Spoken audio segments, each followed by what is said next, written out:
algunos acontecimientos que yo viví en las épocas de que estamos hablando, de 1969 a 1975, ¿verdad? Podría recordar yo, por ejemplo, el matrimonio primero realizado por las Fuerzas de Liberación Nacional, en las que el compañero Pedro, o sea, César Yáñez Muñoz, celebró la primera boda civil entre Elisa Irina Sáenz Garza y Raúl Morales, ¿verdad? Que después Raúl Morales fue capturado en Nepantla y Elisa Irina fue desaparecida, no, déjamelo aquí, desaparecida en el estado de Chiapas. Y así podemos hablar de otras cosas. Por ejemplo, me decía un socio colaborador, es que son juramentados. Y decía yo, ¿por qué me dice juramentados? Y es que hubo una vez en la Casa de Seguridad una idea, una protesta de todos y cada uno de los miembros fundadores de que vivir por la paz, lo que decía la maestra, de que era preferible morir que entregarse a las autoridades.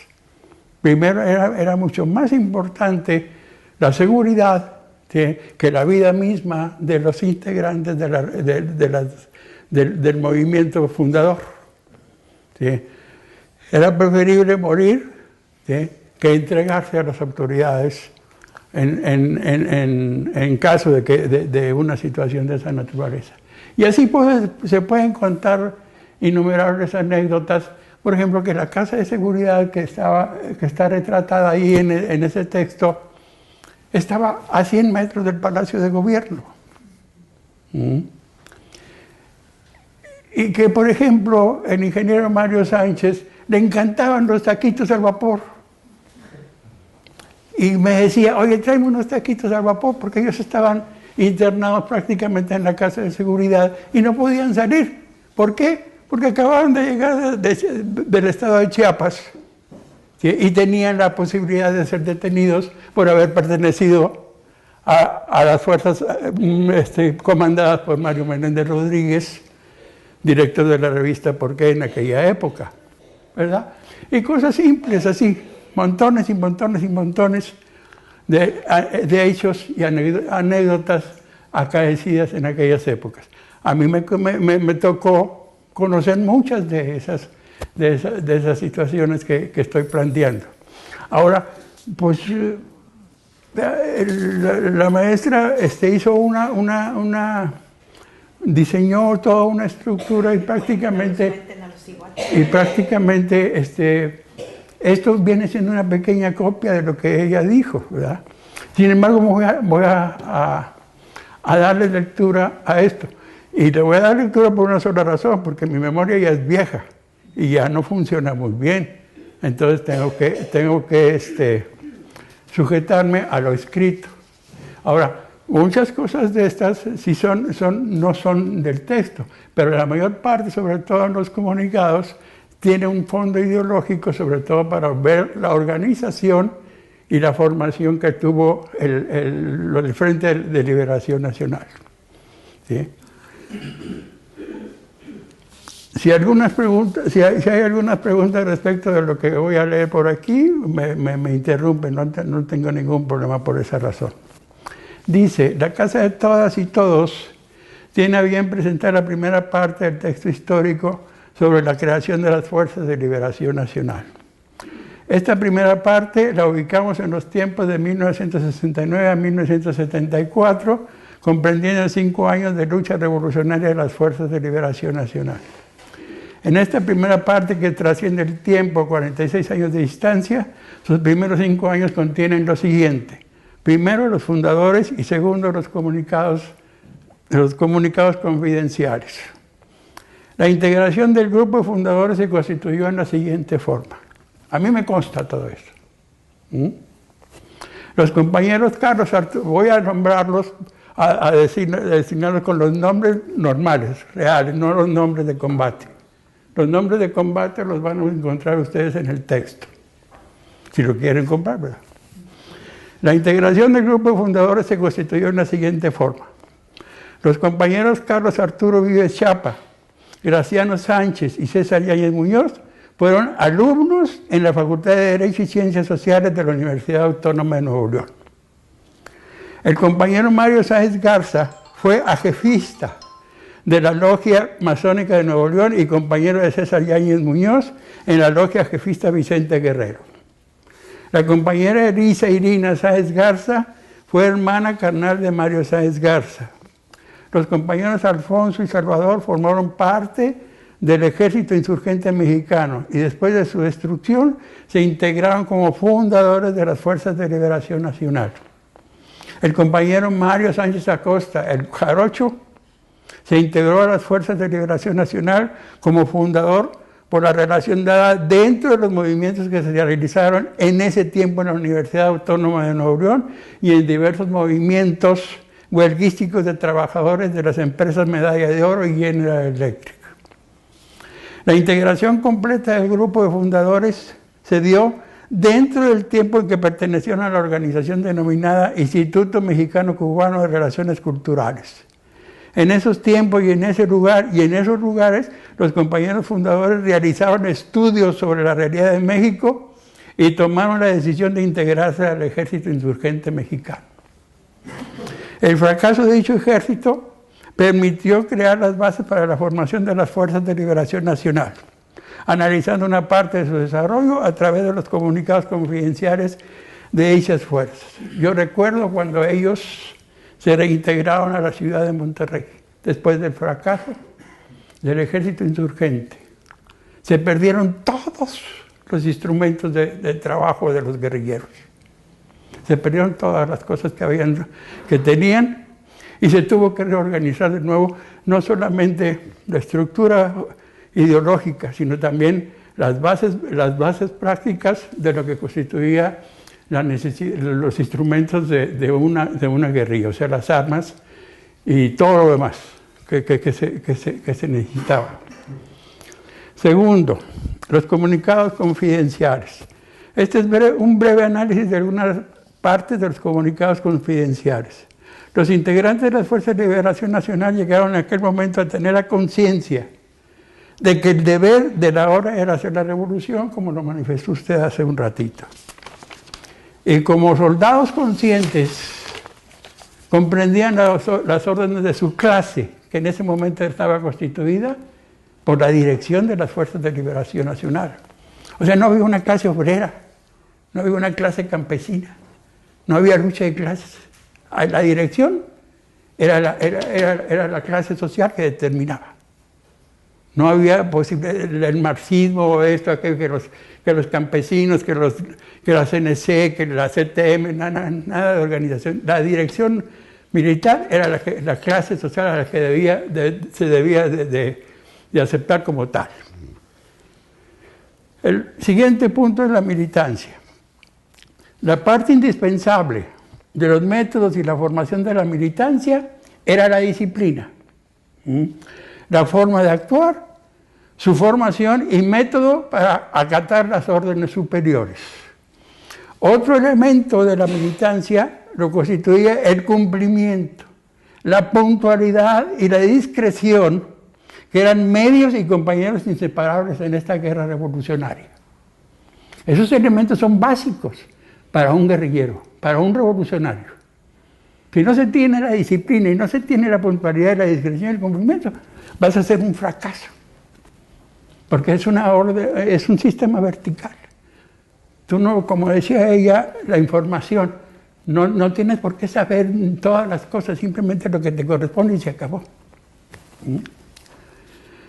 Aquella guerra revolucionaria, más que ninguna otra, exigía el combate en todos los frentes, no solamente la lucha armada,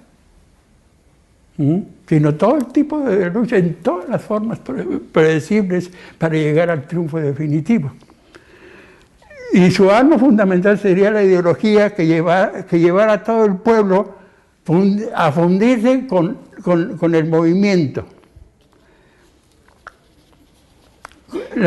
para lograr la derrota de la clase social que hablaba la maestra, el imperialismo, pero no el imperialismo norteamericano, el imperialismo está en todas partes. Está en Japón, está en Inglaterra, está en todas partes, son los que tienen todo el poder económico. No solamente en Estados Unidos hay ricos, en todo el mundo. Entonces hay que acabar con el sistema, o sea, con el estado financiero, que es la última etapa del sistema capitalista. Y ese es el imperialismo dominante en todo el mundo. Bueno, ya me estoy perdiendo por aquí. En dichos comunicados se señala que la vía fundamental para lograr el triunfo revolucionario era la lucha armada, entendiéndose que aquella lucha no era para presionar al enemigo, sino era para derrotarlo en forma total, absoluta y definitiva, arrancándole el poder para siempre, utilizando para ahí todos los medios a su alcance. Nosotros sabemos que hay otra lucha, la que utiliza la burguesía, la famosa democracia, entre comillas. ¿Sí? Pero tenemos que notar que la democracia es la lucha burguesa. Ellos van a ganar y ganan siempre, pero para imponer sus medidas económicas. ¿Sí? El día que llegó a través de la vía democrática un individuo al poder, lo mataron. O sea, Salvador Allende en la República de Chile. O sea, no se puede permitir que a través de la lucha democrática se pueda transformar la estructura económica o las estructuras ideológicas, sino que tiene que ser necesariamente el sostenimiento de las bases económicas y políticas de la clase social que está dominando, ¿verdad? Por eso aquí estamos determinando que la lucha definitiva es la lucha armada. Bueno, la composición de las Fuerzas Armadas están integradas por un núcleo guerrillero llamado Emiliano Zapata, organizado en forma militar, y por otra parte se encontraba otra organización que es muy importante, denominada IOL, cuyo significado era el de estudiantes y obreros en lucha, que estaba constituido en las zonas urbanas y dirigido por un primer responsable y una organización clandestina. Esta organización era una organización de apoyo. No necesariamente todos los individuos tenían que ser militares, tenían que ser revolucionarios y que tomar el arma e ir a aventar tiros por todos lados, ¿verdad? Sino que había esa organización de apoyo al núcleo guerrillero, que era lo que se denominaba como IOL, estudiantes y obreros en luchas, organizados en las localidades donde se encontraban estas para darle el apoyo al núcleo guerrillero, ¿verdad? Continuamos. El mantenimiento económico. Es importante notar que las Fuerzas de Liberación Nacional se distanciaron de la práctica común de secuestros, como mencionaba aquí la compañera, o asaltos para conseguir recursos. El mantenimiento económico se realizaba mediante las aportaciones en forma mensual entregadas por los conductos debidos, y este debe ser producto del ingenio y trabajo de cada militante. Yo quiero hacer notar, ¿sí?, que sí es cierto esto, pero el movimiento que nosotros estamos hablando no se constituyó por aportaciones mensuales de algunas gentes. Hubo muchas gentes que aportaron grandes capitales, que aportaron mucho dinero. Yo recuerdo, porque así fue, el doctor Mangil Yáñez nos entregó a nosotros, a Fernando, un reloj Rolex, para venderlo, para rifar y poder obtener dinero para poder continuar en la compra de algunos objetos necesarios, objetos que eran necesarios. O sea, no solamente se formaron en base, sino también con los recursos de numerosas personas que hicieron aportaciones fuertes. Pero nunca hicimos ningún acto de naturaleza de secuestro, de asaltos a bancos, de ir a robar dinero a alguna institución o alguna situación de esa naturaleza. Ese no era el camino, porque no pretendíamos, no se pretendía, perdón, de repente se me va como si yo estuviera participando, o participé, no es cierto. No se permitía en ninguna forma ¿sí? Ir a afectar a persona alguna, ¿sí? Para poder hacer que la revolución o el proceso dado avanzara por dinero. Nunca se pensó en secuestrar persona alguna, en asaltar algún banco o alguna situación. El problema era a través de las aportaciones y sujetarte a lo que había. Bueno, la moral militante y la metodología. Dentro de los comunicados encontramos diferencias ideológicas entre algunos participantes de lo que fue el ejército insurgente mexicano y la ideología de las Fuerzas de Liberación Nacional.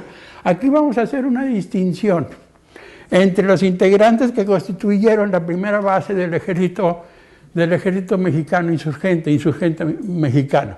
El dirigente principal de esa organización fue Mario Menéndez Rodríguez, que era director de la revista ¿Por qué? A nivel nacional. Bien. Dice, estas diferencias las encontramos en el momento de la aprehensión de Mario Menéndez Rodríguez e Ignacio González Ramírez y un grupo de personas provocadas por la declaración de estos en contra de Mario Menéndez Rodríguez. Nos permitió ver las actividades de las fuerzas represivas y sus campañas de aquellas épocas que generaron un motivo de análisis minucioso por las valiosas enseñanzas que nos proporcionaron, puesto que una de las reglas esenciales es conoce al enemigo como a ti mismo. Para proteger a los militantes y su proceso revolucionario, para las Fuerzas de Liberación Nacional fue necesario insistir en los siguientes puntos. Era importantísimo buscar la seguridad de cada uno de los individuos. ¿Por qué? Porque era muy difícil encontrar personas que estuvieran dispuestas a alargar el pellejo. Porque eso es lo que vas a hacer. Digo, no podemos hacernos tontos, ¿verdad? Si vas a hacer una lucha armada, vas a combatir. Entonces, lo más importante era la seguridad, proteger la vida de un individuo de esa naturaleza, porque es valiosísimo. ¿Cómo conviertes tan fácilmente a un individuo para una transformación social? Y si nulifican a una sola persona, es muy difícil reponerlo. Porque no es como el ejército mexicano que con unos cuantos billetes tienes un montón de campesinos muriéndose de hambre y los metes de soldados. No es cierto. La militancia es muy difícil. Entonces es necesario cuidar, asegurar la vida de cada uno de los integrantes de los movimientos militares. Porque la vida de cada uno de los integrantes es valiosísima desde el punto de vista práctico. ¿Sí? No desde el punto de vista sentimental, como lo mencionó la compañera, ¿verdad? Desde el punto de vista práctico, lograr que un individuo deje su subjetivismo o su sentimentalismo y se convierta en un verdadero revolucionario práctico, con una conciencia revolucionaria, es bien difícil. ¿Por qué? Porque estamos inmersos en el estiércol. Esa es la realidad. Bien. Bueno. El primer requisito para buscar la seguridad era que no se requiere una gran cantidad de personas, sino que estas personas sean excelentes en todos los componentes de las Fuerzas de Liberación Nacional. O sea, no necesitamos montones de gente para poder constituir un organismo dentro de la lucha militar. Que haya calidad.